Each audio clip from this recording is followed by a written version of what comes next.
स्वागत है दोस्तों, एक बार फिर हम हाजिर हैं शहीदों की कलम से निकले कुछ और शब्दों को लेकर। और आज हम लेकर आए हैं फांसी लगने से 20 दिन पहले भगत सिंह का अपने भाई कुलतार सिंह के नाम भेजा गया ये संदेश। प्यारे कुलतार, आज तुम्हारी आंखों में आंसू देखकर बहुत दुख पहुंचा। आज तुम्हारी बातों में दर्द था। तुम्हारे आंसू मुझसे सहन नहीं होते। दरअसल जब कुलतार सिंह अपने भाई भगत सिंह से आखिरी बार मिले तो वो भावुक हो गए थे और तब भगत सिंह ने उनके नाम ये पत्र लिखा। वो लिखते हैं, बरखुरदार, हिम्मत से विद्या प्राप्त करना और स्वास्थ्य का ध्यान रखना, हौसला रखना, और क्या कहूँ। ज्यादातर क्रांतिकारी अपनी भावनाओं को, इमोशंस को, जज्बातों को शेरो शायरी, गजलों, गीतों, कविताओं के माध्यम से भी व्यक्त करते थे। उन्हें ये फिक्र है हरदम नया तर्जे जफा क्या है।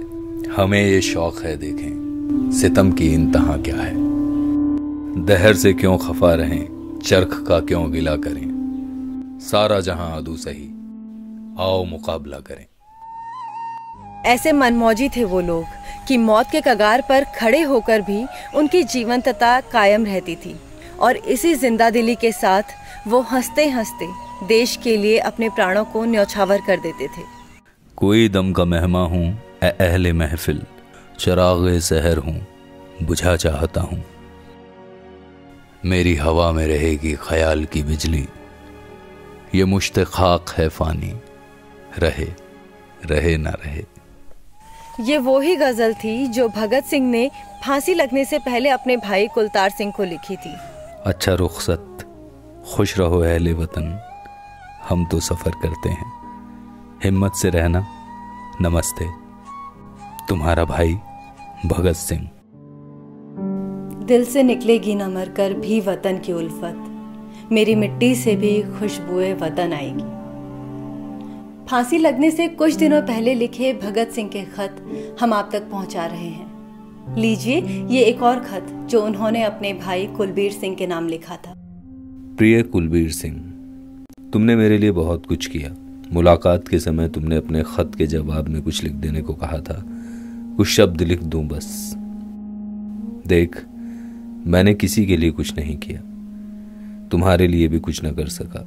आज तुम सबको विपदाओं में छोड़कर जा रहा हूं। तुम्हारी जिंदगी का क्या होगा, गुजर किस तरह करोगे, यही सब सोचकर कांप जाता हूं। लेकिन भाई हौसला रखना, विपदाओं में कभी ना घबराना। इसके सिवाय और क्या कह सकता हूं। अमेरिका जा सकते तो बहुत अच्छा होता, लेकिन अब तो ये नामुमकिन जान पड़ता है। ये खत भी उन्होंने फांसी लगने से 20 दिन पहले यानी 3 मार्च सन 1931 को लिखा था। धीरे धीरे हिम्मत से पढ़ लो। अगर कोई काम सीख सको तो बेहतर होगा, लेकिन सब कुछ पिताजी की सलाह से करना।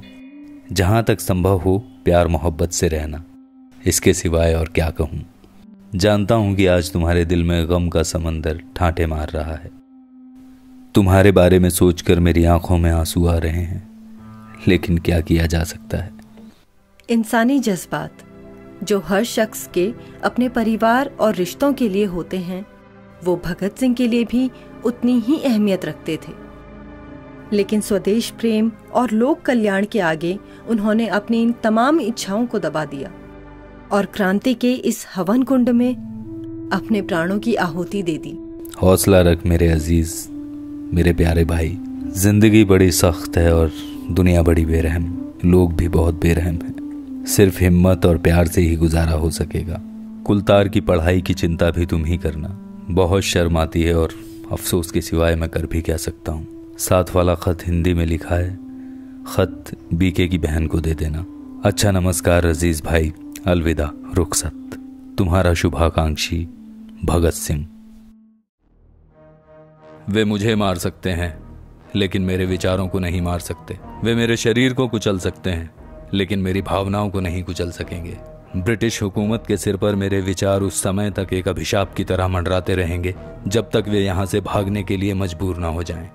ये खत भगत सिंह ने फांसी लगने से ठीक 1 दिन पहले लिखा था। साथियों, स्वाभाविक है कि जीने की इच्छा मुझ में भी होनी चाहिए। मैं इसे छिपाना नहीं चाहता, लेकिन मैं एक शर्त पर जिंदा रह सकता हूं कि मैं कैद होकर या पाबंद होकर जीना नहीं चाहता।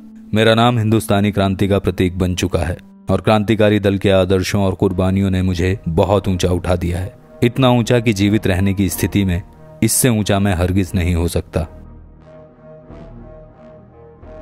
आज मेरी कमजोरियां जनता के सामने नहीं हैं।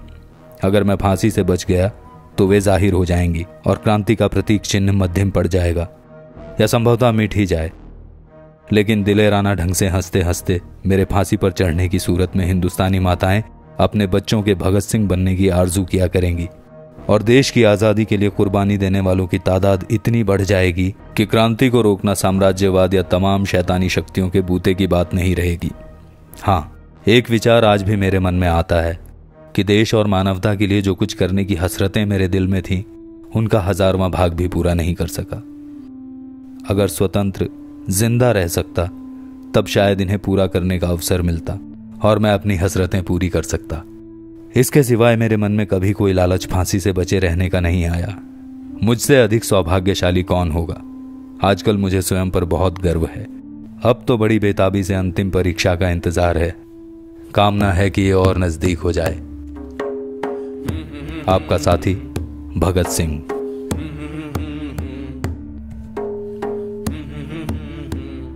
दोस्तों, इसी के साथ हमें इजाजत दीजिए। हम फिर हाजिर होंगे शहीदों की कलम से निकले कुछ और शब्दों को लेकर। जय हिंद।